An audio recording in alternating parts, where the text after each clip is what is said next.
Welcome to the CFB Dynasty Podcast with hosts Matt Knowles, Brian McElfresh, and Doug Gravely. Hey everybody, how you doing out there? It's your three favorite guys that talk about college fantasy football, or maybe it's just two of us, but just don't let us know which two it is and who gets left out.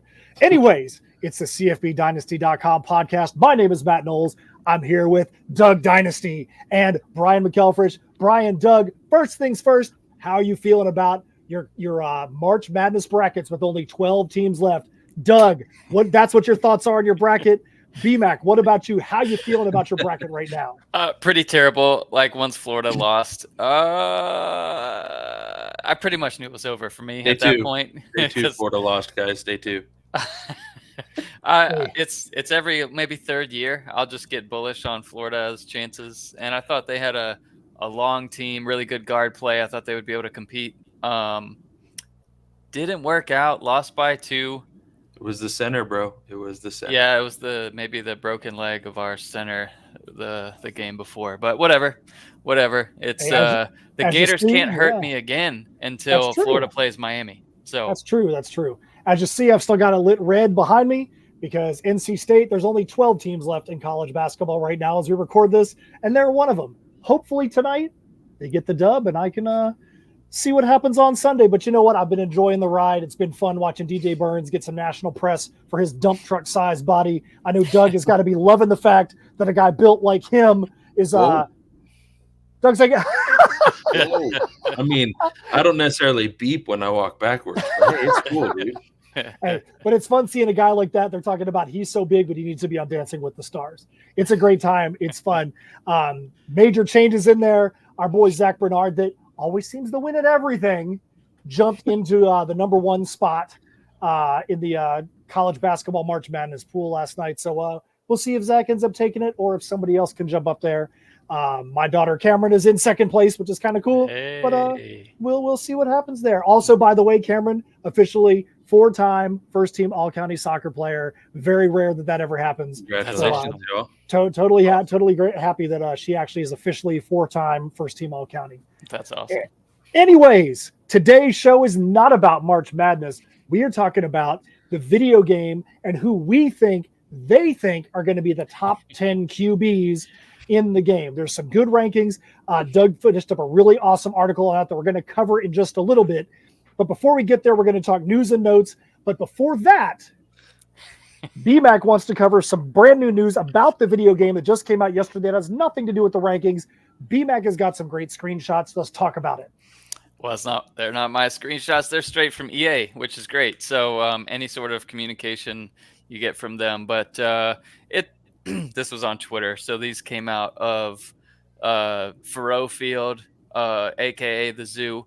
Missouri's football stadium. There's some like daylight and some night shots where you can see how the stadium looks. And so, hey, any little teaser we get is great. I love it. And that commercial that they did was so good. I probably watched it 10 times. I'm so pumped for this game. And I'm excited to talk about the ratings that we have today, where we've got, throwing power and accuracy and whatnot as we go through what we think, like you said, the top 10, what we think they think the top 10 quarterbacks will be. Yeah, I'm excited to get to that part of the show, man. We got a lot of stuff to cover before we get there, but I'm excited to get to that. Definitely a fun article, definitely some fun rankings that are going to be fodder for us to discuss with BMAC and his projections on throwing power, accuracy, things like that. But before that, let's get to some notes on the rankings. So BMAC, do we have any risers and fallers that we want to call out on the actual CFB Dynasty fantasy football rankings for this week? We do, Matt. I don't know how you knew, but we do. Oh, man. All the things we're about to talk about affected the rankings and more, like much more. Love the news and notes that we've read, learned about, whatever, through different channels have seen. But you go to the Draft Prep, Draft Central, boom, we've got 4 links there right now for you. Quarterback, running back, wide receiver, tight end rankings.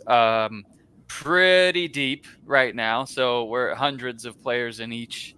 And we're still working towards getting the depth charts to being 100%, complete, which is like not a thing because of the roster movement that's about to happen. So that's just going to be a continuous work in progress till the end of life, probably. But these are all updated, so you can click here and see. Same with our teaser rankings that are free. We got our top 10 available for free.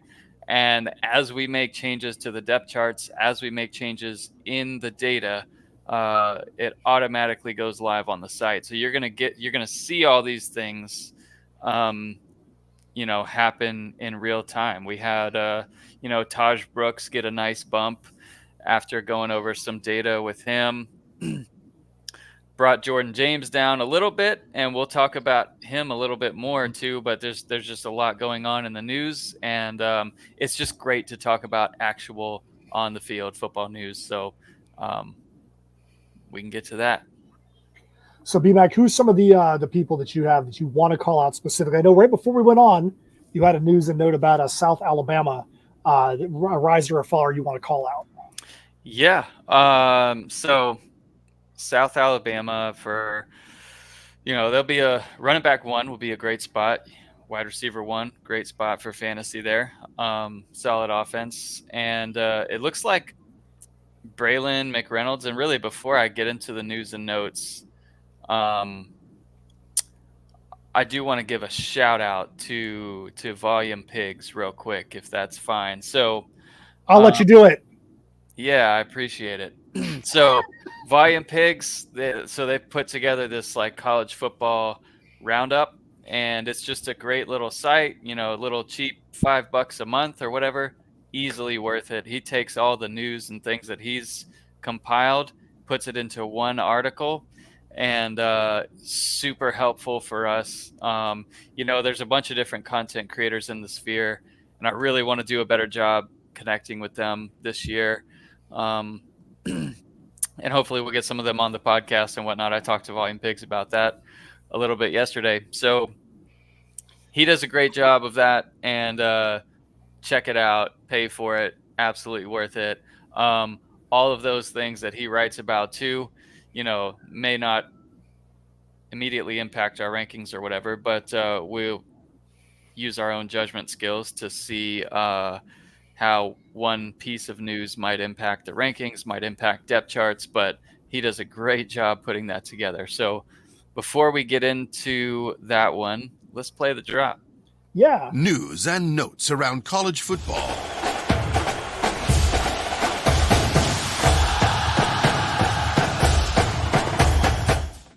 All right. So we are officially in the news and notes section. B-Mac and Doug have got a ton of news and notes to bring you guys. So why don't you guys get it started? Yeah, we'll get to the intel first. Injury news is a little less fun, so let's do the intel first. So Utah State wide receiver Robert Freeman. So it looks like he might be more in the mold of what Devin Tompkins was, who was a fantasy superstar, and Terrell Vaughn. So we've moved him up to what will be our wide receiver 2 slot there. So you already know about Royals as wide receiver 1 at Utah State. Freeman looks like he's been killing it so far, the transfer. So we'll see him play a lot. They're going to have 3 receivers that are draftable playable depending on the week, and depending obviously on what happens with injuries there. But Robert Freeman, someone to look out for. Doug, how about you? All right, so second one we got is USC wide receivers coach Dennis Simmons said USC will look to add a receiver in the spring portal without a shadow of a doubt. Yeah, so it's going to be interesting to see how it affects our rankings, because right now it's pretty exciting for me just having the hyper talented Zachariah Branch slotted at wide receiver 1, and then another like 5-star, I think he was a tight end coming out but turned wide receiver, Deuce Robinson at wide receiver 2, with some other really talented guys. You got Mekhi Lemon, you got Kyron Hudson, Jaden Richardson, Xavier Jordan out there at receiver. But looks like Branch and Robinson will probably have a premier guy coming in. I'm just going to assume one or two come in and really muddy that water in terms of just fantasy wise. Like Branch with his talent and a mostly pocket passer quarterback there with Miller Moss. He could have a sneaky, like, massive breakout year, but we'll see who they bring in. So apparently, like Josh Pate was talking about how it's just going to be insane. It'll be going to be like so insane, and then the new portal season when it opens. Yeah, this is going to change college football rules like forever, because right now there are going to be no rules. It'll be interesting to see if there's a domino effect there. They bring somebody in. If somebody at USC decides, you know what, I'm dipping out of here because, he disrespected me by saying we're not good enough to be the wide receiver 2. And maybe they go to somewhere else. Maybe they go to a smaller school. Maybe they jump up in the rankings because they're in a better offense. So it'll be interesting to see how that all plays out. Yeah. So over at Oregon, the OC Will Stein recently talking about Jerion Dickey. He looks like the player we anticipated he would look like. Love the kid. He's worked his tail off to get in good shape because he came in last year injured. So he didn't really get to participate, I don't think, at all in spring, and maybe not really much in fall. So he didn't get on the field much. The sky's the limit for him is what this note says here. But, it's not the sky is not the limit this year. Not this year with the wide receiver core that they have. So I think he'll be really good as a player available in our league. And he's been on my board. I almost drafted him as my last wide receiver slot last year to kind of stash him, but I didn't because of the injury. So we'll see how things work out for him. And I think he's wearing number 99 still, which would be fun to see at receiver. Yeah, That'll be weird. So sticking with Oregon, we mentioned this a little bit in the rankings and some updates and stuff. Jordan James versus Noah Whittington looks like it could be a really fun spring battle to watch, and potentially one of these names being a fun transfer name to watch if the other one loses the job. But season-ending injury that cost Whittington the final 10 games in the last fall, they're assuming he's going to be able to return to full strength. But from what they're saying is he's a force and a really big threat to take the RB1 job. We know what we've seen from James last season. So, yeah, I mean, what's your thought if what we saw from James last year and how good he was, how good do you think that makes Noah Whittington if he can take that job? You know what I mean? That's insane. Yeah, it's going to be interesting to see how that develops. I mean, it's just one thing we'll have to watch and see. And you got to know that. So we'll downgrade people a little bit in that scenario, or maybe we'll bump James, running back 1 down a little bit, Whittington up a little bit. It's going to be interesting there. So let's bump over to TCU. So it looks like JoJo Earl is moving positions like to the outside receiver, to the X. And then he's probably going to be the number 2, like a second teamer, though, behind Savion Williams, which is interesting. Savion I drafted last year in a couple leagues, maybe all the leagues I was in, I don't know. And he just never really took off as a guy you could rely on. Maybe had a couple good games, but nothing great out of that Sonny Dykes offense. No receiver really took off. So got Dylan Wright. He's competing with Eric McAllister, the Boise transfer, for that Z position there. So see how that one shakes out. McAllister, that offense excites me. That's exciting. I like McAllister a lot, so Yeah. We'll see what happens there. Yeah. And here's one for me a little bit because I drafted this guy. But Notre Dame wide receiver Jaden Greathouse apparently picked up where he left off from spring practice last year, impressing early on. The new OC of Notre Dame comes over from LSU, where could benefit anyone that has a Notre Dame receiver. 2 receivers by the names of Malik Neighbors and Brian Thomas both had 1,000-yard receiving seasons, and both are projected very highly in the draft coming up. So if you're in one of those fantasy teams that you've got your college guys that you keep when they go pro, this could be a good move for any Notre Dame receiver. Yeah, love the news that Greathouse is kind of continuing on. Like him slotting in at wide receiver 1 could be really great for the true sophomore there. So just the next one real quick, Amarian Miller. If you remember him, I think he broke out with like a 200-yard game at wide receiver as a freshman last year for Colorado when they had they were battling some injuries at the position. So it looks like he's taking steps forward, doing good. So all good there for Marion Miller, but still probably not someone who's going to be a top 3 receiver for Colorado, really depending on how much Travis Hunter plays receiver. I'm actually really disappointed that you didn't read that note verbatim that's on the sheet. The note on the sheet verbatim says, and I quote, "I like Omarion Miller. I'm starting to fall in love with Omarion Miller." Why did you decide to not read that verbatim? It's not my note, so that would have been weird then. Okay, Doug. Why did you type that? Oh, Doug didn't type that. Then what apparition typed it? That is a note from. This is straight from our boy at Volume Pigs. This is why we're giving people a little chunk of what he did in mass form. So, like, we've got just a couple more we're going to talk about, but there are so many more in there. You guys should definitely go subscribe. Anyways. So that's a question we got to go to Volume Pigs about. Volume Pigs, why did you type that note? All right. And now let's continue. Who we got next? I'll let you go ahead and take H as well, because I know you're a fan of Boone. Am I? I'm a fan of when he scores points. I don't know if I like – I'm not tied to him in any way other than I have to use a drop on Penny Boone maybe. But it looks like he's going to be running back 1.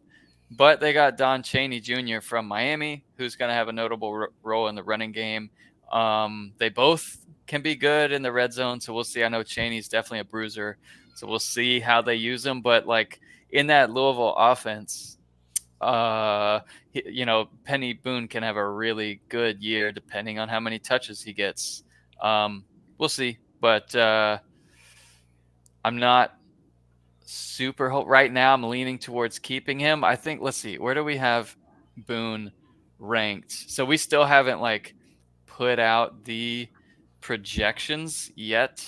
We've got him at RB 43, projected to score 184 fantasy points on the season. Definitely will have some passes thrown his way and whatnot, but I don't love where he's at, but it's not as good as where he was in Toledo for sure. But we'll see. We'll see.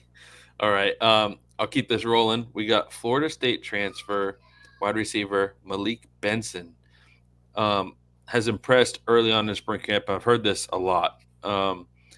And he looks to potentially be the leader to replace Keon Coleman in 2024. So I've heard a lot of good things about Malik Benson since he's transferred over. I heard a lot of good things about him before the season last year. So hopefully the things we're hearing can eventually, level up his game a little bit, and he can be the guy that we're hearing he could potentially be. So, but I'm definitely hearing a lot of good things about Malik Benson, and so is Volume Pigs. So last one we'll give you South Alabama. Matt teased this 14 and a half minutes ago. So the beat reporter for South Alabama suggested Braylon McReynolds figures to be the number 1 running back with Kentrell Bullock involved behind him. We had our depth chart kind of mixed up. We had it inversed there. Apparently, we thought Bullock, based on carries in the past, we thought he would be RB1. We've made the switch. This is just another example of all the news and notes that's out there. There's a little tiny fraction of the news and notes that's out there that we use to adjust the rankings and keep it fresh all the time. All right, so that's one our, that's here's a bonus one. I've got a free one for you, Matt. free one. What you got? I saw Jeremiah Love at Notre Dame catching passes, doing drills with wide receivers, which you just love. Like those kind of points, like that kind of involvement, A, underscores NFL potential. B, any PPR or half PPR league matters a lot for and running it back shows points. you the depth of that running back room, but how much they want to get certain people the ball. That's the part that scares me. They've got such good depth at running back. Like, how good is Jeremiah Love going to be? I feel like I'm higher on him than most people, but he's still downgraded just because I'm nervous about, how are they going to use Price and the rest of them? Mm-hmm. We'll see. All right, so that's our regular intel notes. Now we're going to go on to just some injury news that's not going to be as fun because we're not talking about guys with with huge potential or moving up depth charts. We're talking about guys that are trying to just stay healthy and get back there. So let's go through this real quick. So BMAC, Doug, let's go through these injury notes. All right, so we got Jackson Dart is going to be limited in the spring, but he's going to be fine. All right, so I'm just going to sprint through these. Sprint through them. TCU quarterback Josh Hoover misses the spring. I'm going to add to that note there. Ken Seals is there from the portal, transfers over as a senior from Vanderbilt. We'll see how that one turns out. Seals has an opportunity right now to kind of steal the job. But in like that best ball draft I was in, I went ahead and handcuffed Hoover with Seals. 5-star freshman wide receiver that everyone's excited about out of Texas Tech. Micah Hudson is missing the spring, as well as Riley Leonard at Notre Dame, Rocket Sanders at South Carolina. DeCorian Clark expects to be full go by the end of July. We'll see on that one because kind of expected him to play last year a little bit too. Jalen Daniels, unclear for spring, still trying to recover from a back injury, and that's kind of messed him up for a couple seasons now. So we'll see how that one goes. We'll see. Cam Rising, Brant Keithy, cleared for spring. Big for Utah there. Got these 8-year seniors, teammates there. And then Preston Stone, full go by May. Aronde Gadsden should be ready to go for the fall. Clear tight end 1 for us. If he's I love healthy. this next one for you and Gunner. Just so Trevor Etienne, so not necessarily suspended yet, but if he's proven guilty on his DUI and multiple other accounts or counts against him, will get suspended for 10% of the season, which should basically be a 1-game suspension. Not that big of a deal in terms of fantasy. Marquez Cooper is still in the portal. He's the number 1 fantasy relevant from the past guy that's in the portal right now. So we'll see where he goes. I don't foresee any great landing spots. I know a lot of people have talked about San Diego State. Maybe that'll be good, but that ends the injury news. All right. So we're done with the intel and the injury news. Now it's time to get to the main segment for this show. We're talking about the college football 25 QB rankings predictions, who we think they think are going to be the top 10. Let's go. solid. All right, so Doug, we're going to let you take the lead on this one. Doug just published an awesome article over on the CFBDynasty.com website. So, Doug, take us away in this, man. Oh, big dogs. All right, listen, here we go. So at number 10 on our all-exclusive, what we think they think the top 10 quarterbacks are going to be on the video game, we got our boy, Caden Salter. Before we get too deep into this, one thing I want everyone to remember is it's not based off fantasy football point projections like we're all used to on this show. It's based off the talent alone and, you know, could be the ratings coming into college football. Like Salter was a 4-star guy. And just what we've seen from him in the past, like you're seeing in the background now. He can beat you with his legs. His passing is pretty on point when it comes to those little corner throws in the back of an end zone. He does those really, really well. But yeah, number 10, we've got him at an overall rating of an 85. His awareness, we're going to project him at an 88.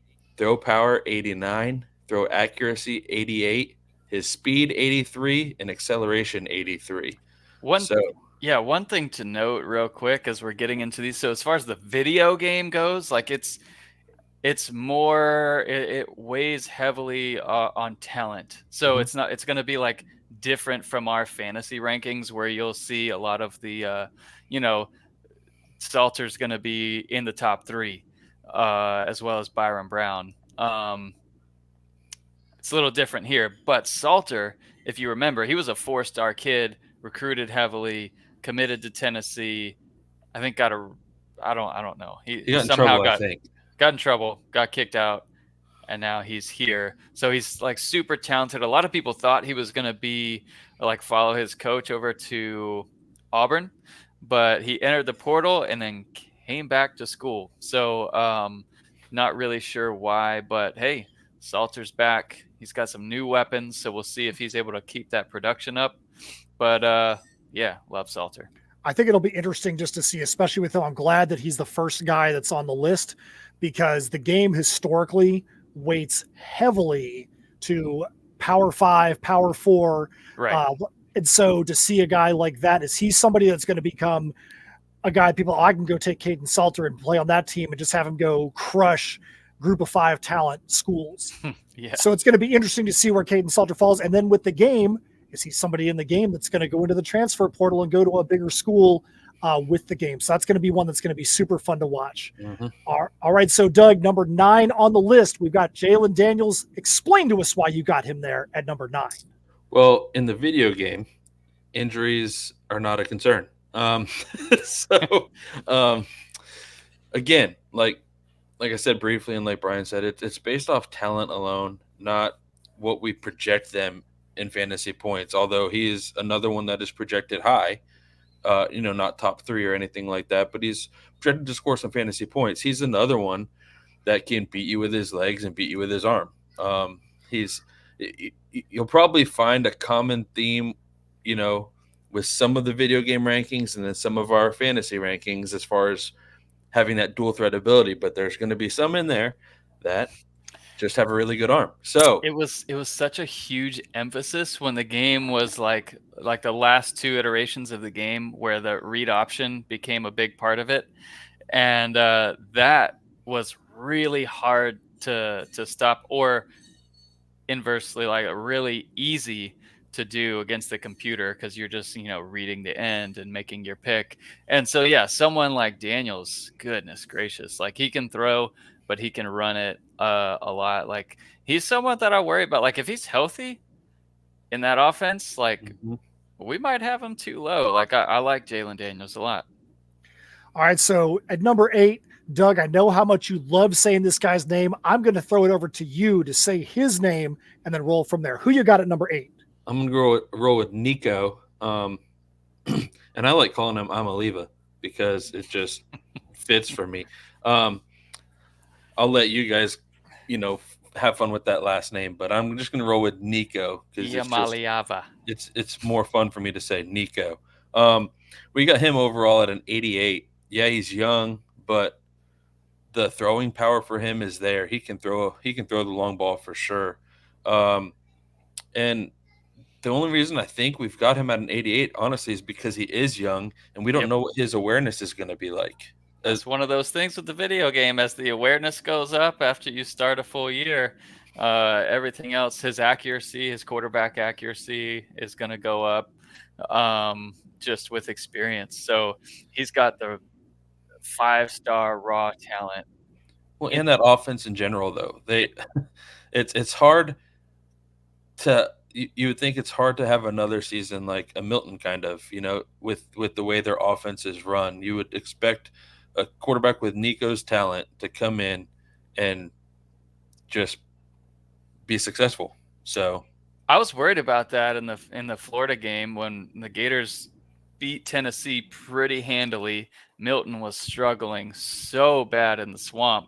I was thinking, man, like we could see Maliava come in and just maybe have some success with deep balls and whatnot. But whatever, it didn't happen. We'll get to see it all this year. He played in the bowl game. That's where the highlights were mostly from. So I think 4 rushing touchdowns and had some good success throwing the ball against Iowa. Great dude. All right, good stuff. So now we're going to roll straight on to number 7. Doug, you got Carson Beck at number 7. Why is that? Carson Beck, not somebody that's really going to beat you with his legs, right? Like we talked about, but he's just got the arm talent that you want in a quarterback. And he's a leader. He's smart. His awareness level is high. It's above average. Just everything about Carson Beck, aside from his potential 40 time, as you see him running right now, but his potential 40 time, everything is above average for him as a quarterback. And like we said, it's raw talent. And you have to think that being in Georgia and being a starter in Georgia, again, is just going to produce a good quarterback. They seem to. So I think everything in that offense, the way that it's coached, just makes it easy for a quarterback that is talented to be successful. All right, then number 6, definitely interested to see what you guys think about number 6. Got Jalen Milroe, and I definitely have a question for you about this one once you cover him. Well, I am going to let BMAC take the role in the lead on Jalen Milroe because there's a lot to talk about with this guy. All I can say is across the board, he's probably the most athletic quarterback we have. Not just in the video game, but in college football in general. Yeah, here's our projections. These are, if we miss them, they're on the site, whatever. So we've got him at a 90 overall. There was some notes about him. He's like pretty guaranteed. He's like pretty locked in as quarterback 1 with Alabama, even with the coaching change there. His awareness we have at an 83, because that's just something you want to see grow over time with someone who's like so athletic like him, and they have a propensity to run the ball. So got him at an 83. His throw power, like his arm strength, is there. His accuracy will improve, and it was still pretty darn good on the deep ball. So that's really what you want to see, and we'll see if they can develop some premier targets or premier weapons this year as like reliable targets. We don't know if they've really had that in a couple years at Bama, but his speed, his power, his acceleration, off the charts. If this guy puts it all together, he can be the most dangerous player on the field, regardless of what team Alabama's playing against. So love the talent and the potential.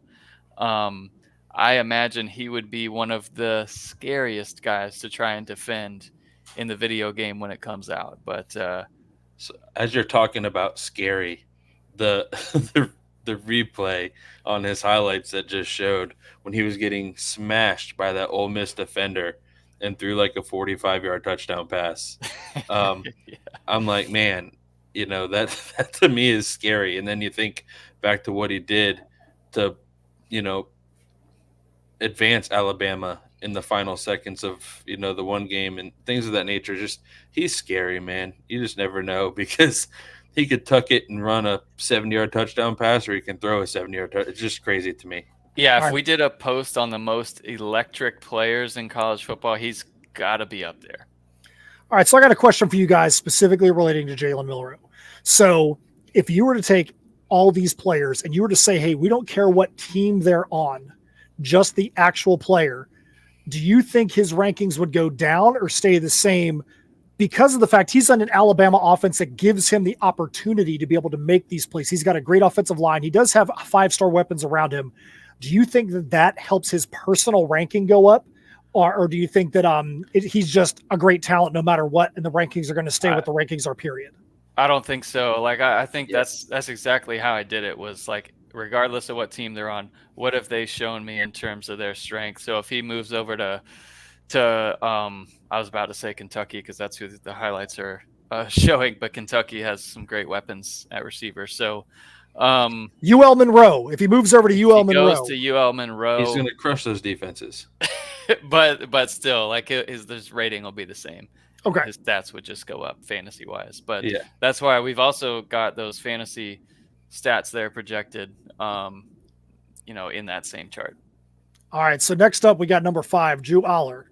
Doug, tell us why. So Drew Aller, we've got at a 90 as well. And you'll see, like B-Mac just mentioned, the fantasy points projections. He's not going to be projected as high as a lot of these guys because of the offense that Penn State runs. He's kind of relied on to be more of a game manager there, not turn the ball over, make the smart play. He can run when he needs to. He's not afraid to. He's not the fastest guy out there, but he's tough. He's strong. I've had people in the past. I've read some things that it's like trying to tackle a Ben Roethlisberger sometimes because he's just strong. Mm-hmm. But his throw power is insane. I believe, Brian, we talked about this last year. He was potentially had the strongest arm in college football, I believe, is what people talked about. So I don't know if that's still the case, with some of these other quarterbacks, but he does. His arm strength is immaculate, and he's just, like I said, he's just called to be a game manager in the offense, but it doesn't mean it's not going to project to the video game of him being a great quarterback. New OC this year. We'll see what they're able to do if they maybe spread it out a little bit more. How they involve both of those running backs. We'll see if Penn State's able to kind of take it up a notch this year. Still don't know if they have elite talent at receiver, but would be nice for someone to kind of step up there. Could be big for that offense. Mm-hmm. You see what it does to just like the Dolphins, where Matt's a fan of. Like you add Tyreek, and then everything changes. Yes. I think that could be the same thing for Penn State. If they had just one go-to guy, that would change the balance of the entire offense. They did have a transfer receiver to Penn State, and I can't remember who it was, but off the top of my head. But yeah. All right, so number 4, Jackson Dart. Give us the details. Jackson Dart seems like the ageless wonder at Ole Miss. I feel like he's been around for forever. But, man, I'll let B-Mac talk about him a lot. But I guess the thing that stands out for me, and this, you're not going to see this in our, projections as far as awareness, throw power, all that. He's steady across the board. But I think the thing that stands out the most to me is just his toughness, man. He's mentally, tough. Physically. Like, yeah. I've seen him make throws with it seemed like his helmet was on complete wrong direction. Like, he's so tough. And he's just good. We've got him an overall 93, but B-Mac, I'll let you fill in the blanks on him for sure. Our fantasy stats, they can't really account for the helmet going the wrong direction throws. That sounds pretty pretty difficult.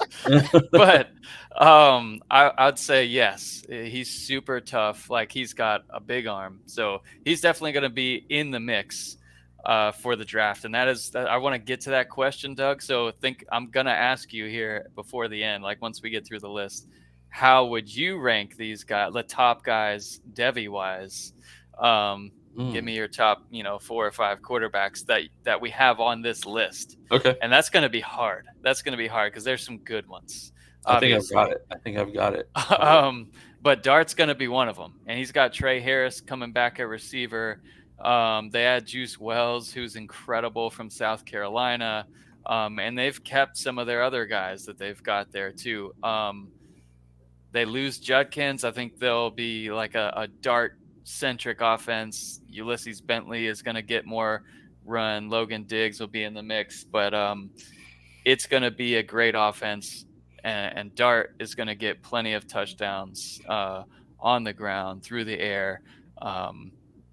Could he be quarterback 1 in fantasy? I think there's a path where he could. I don't foresee it. I wouldn't predict it, but this offense with Kiffin calling the plays could be that good. All right, so number 3, we got Quinn Ewers. Good old Quinn Ewers. So we got him overall at a 95. I talked about Drew Aller's arm strength. It's arguably between Quinn Ewers and Drew Aller, who potentially have the strongest arm in college football from what we hear. And we have him at a 98 throw power, and Drew Waller at a 97. That tells you how close they are in throw power. And then throw accuracy, 91.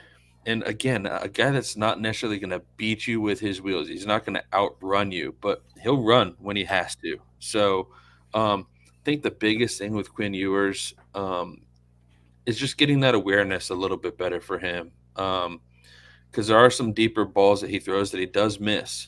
You know, and then that would go with the throw accuracy too. But it's kind of like another little stat that we don't have in here is the injury stuff.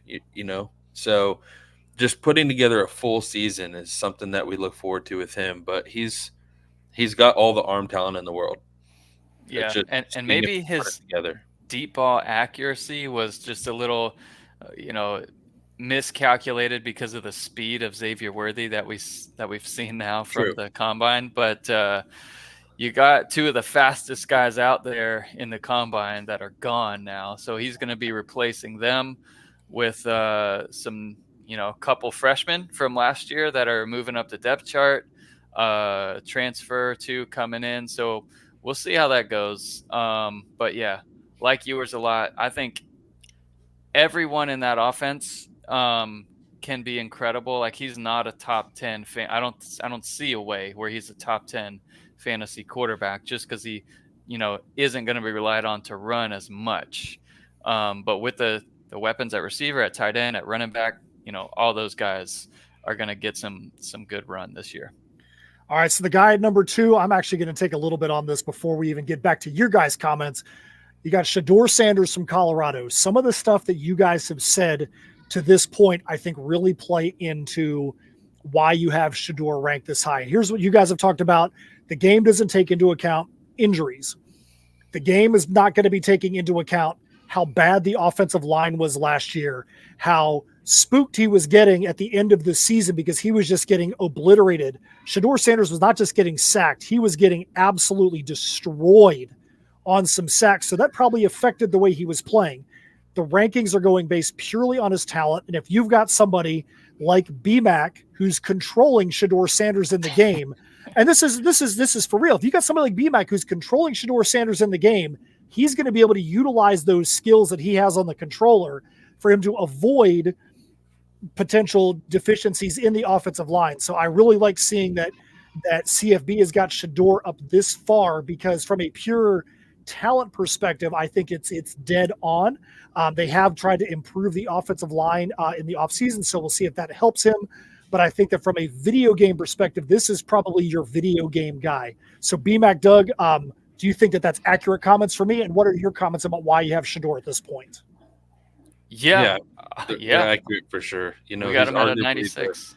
He's arguably the number 1 quarterback going into 2025 NFL draft. So, you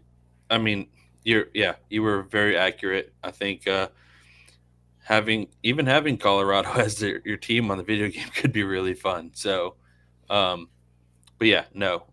like you said, Brian, overall 96. I think that kind of speaks for itself.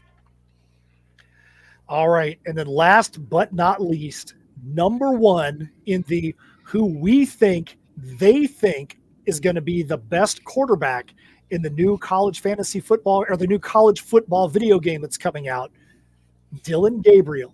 Doug, BMAC, tell us why you have Dillon Gabriel at the number 1 slot in the who we think they think is going to be the best QBs. Well, it's all about throw accuracy and awareness for me with this guy.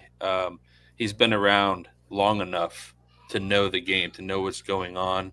And when you see him make some throws, you're like, there ain't no way that's going to hit that one receiver between those 2 guys, and it does. So, but his awareness, he knows when to tuck the ball down to run. He knows what throws to make.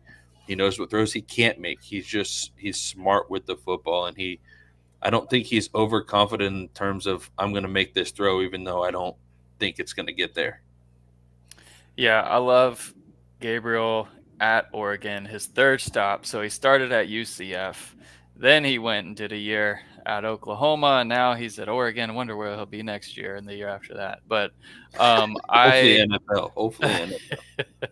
I love to see what he's going to do. We've got him as the point guard, so to speak, for 2 of the top 12 or 13 fantasy wide receivers this year, with Tez Johnson on the outside, along with Evan Stewart, who I think is 1 or 2 in terms of just wide receiver talent, future NFL talent. But man, that one is going to be fun. That offense in general is just going to be so much fun because Gabriel, he's just going to be able to play point guard. He's going to be able to, identify the defense, and he's got super talented guys to throw to. He's not going to run a ton of touchdowns. He'll run a few, but we've got him way up there as quarterback 2, I think, right now in terms of fantasy wise. Is there anything you wanted to cover otherwise, Matt, before I ask Doug the Debbie question?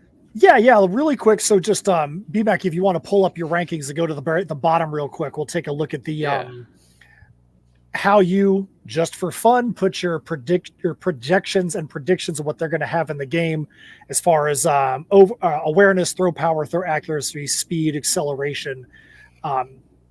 So we got those there at the bottom. So I think it's interesting. You guys have covered it quite a bit. This is what we think is in the video game, not what we think is in fantasy. And a perfect example is Dylan Gabriel, number 1 here, number 1 in fantasy points. Caden Salters at number 10. But on this list, he would be number 2 in overall fantasy football production. So numbers to call out on here. If you're Quinn Ewers, are you going to be at BMAC's house, taking a slow bus because he's given you such terrible numbers? 62 speed, 68 accuracy. Any other numbers that either one of you guys want to call out on these rankings? To be fair, Peyton Manning would be like a 29. So he's way faster than Peyton Manning. Yeah, I'll tell you what, I would be willing to challenge Quinn Ewers in a race right now.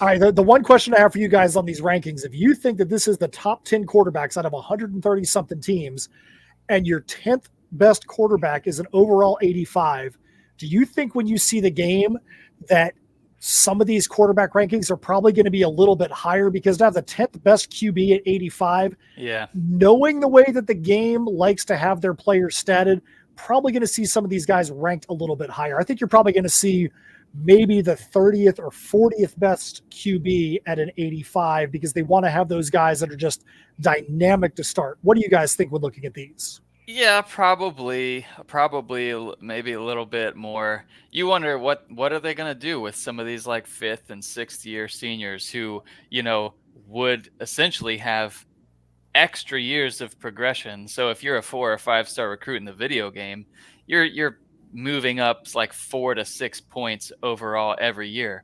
Well, all of these guys are going to limit out. They're going to have to probably do that a little bit differently with all these extra years of eligibility. And that's the really confusing part. Like Doug made a point talking about,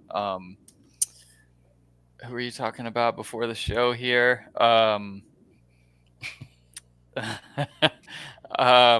Crap. I don't even remember. As far as like star status and stuff. I think you were talking about Graham Mertz, right? You were talking about Mertz, exactly. Graham Mertz. Like, yeah, he's been around a while. He's like really great completion percentage. Had a surprisingly good year last year. Like, I could see him being an 85. I could see him being an 86 just because he's been around. He's going to have a high awareness. It's going to be interesting, really. To be a Cam Ward from Miami, guys. Like, just Cam Ward is the guy left off that I that could easily be 7th or 6th on this list. Like, Cam Ward could have a monster year for Miami. Well, that's good because that's the next question we had before we got into the Devi is who do you think is not in the top 10 that you believe could potentially get to that top 10? So, BMAC, your pick is Cam Ward. Doug, who do you think is one guy that you think could potentially be in that top 10 or should be? I'm going to roll with somebody that we have high in our fantasy rankings, and that's Byron Brown. I mean, I think what hurts him a little bit is he was only a 3-star recruit coming in. He only had, 3 Division I scholarship offers. But, I mean, you look at what he does on the field. He's kind of a cadence salter, I think level at that around that number 10, where his, speed and his awareness and throw power and accuracy are there. So we'll see what happens, but I think it could be a Byron Brown for sure. And then, like I mentioned before the show, a Graham Mertz would be another one for me. We haven't got to this point talking about the video game yet, but that's a school that would be super fun to play with, like in like a small school going with South Florida with Byron Brown, because you get him for at least a couple years of his speed and acceleration, just overall good quarterback play, dual threat ability, etc. That's a good one. We'll get to that point probably where we talk about those. I'm gonna roll with TJ Finley is somebody that I would like to see higher in the rankings, and more so the converse of what we talked about earlier. If you've got a quarterback that goes to Western Kentucky, the kind of offense they run, the kind of stats that any quarterback plug and play goes into that system is always going to be near the top. I almost feel like just because he's in that system, he should get a bump, because that they're going to be throwing the ball and they're going to be running a fast offense. And I think that that's going to help his numbers to go up. How they're going to be able to account for that in the video game is going to be the interesting part, because they're probably going to look at just talent. And I think that just talent and not looking at system and the way that the offenses run there is probably going to take somebody like that, and is probably going to unnecessarily degrade him in the rankings a little bit. Yeah. All right, so B-Mac, you said you got a Debbie question. So, all right, what's that Debbie question? The only person on this list not eligible for the draft next year is Nico. So you don't even have to worry about saying Iamaleava at all. How would you rank these? Give us your top 5 for how you think, after this next college football season ends, where these guys will slot in the draft. We're almost to the NFL draft, which is one of my favorite. It's peak NFL for me. But how would you see these guys getting drafted this time next year? All right. So I'm going to go about this a little differently and put on my GM hat here. I would probably take Jackson Dart number 1. Just because of the leadership ability, what he shows on the field, the toughness. Yes, they're in the SEC, but I'm a Jackson Dart fan. I think he's, to me, the number 1 quarterback. Then it's really close to me, for me, between Drew Aller and Carson Beck, to be honest, because they are game managers. They're never asked to do too much. But man, they're so good with the football. They're aware of what's going on. They're smart. And then at number 4, I'd go Shadur. The hype and the kind of it's about me mentality scares me with him. I'd be willing to even drop him lower if there were better people on this list, to be honest with you. Mm-hmm. But the all about me mentality going into the pros reminds me of how much hate, kind of Caleb Williams is getting right now. And I think with Shadur, it could be even worse. And then I'd go Quinn Ewers at 5. I would have Milroe in my top 5 somewhere, I think. But I have to see more from him. You said after this year. So maybe it'll be different. What I've seen from him right now, he would not be top 5 with those other 4 guys. Yeah, that's valid. Yeah.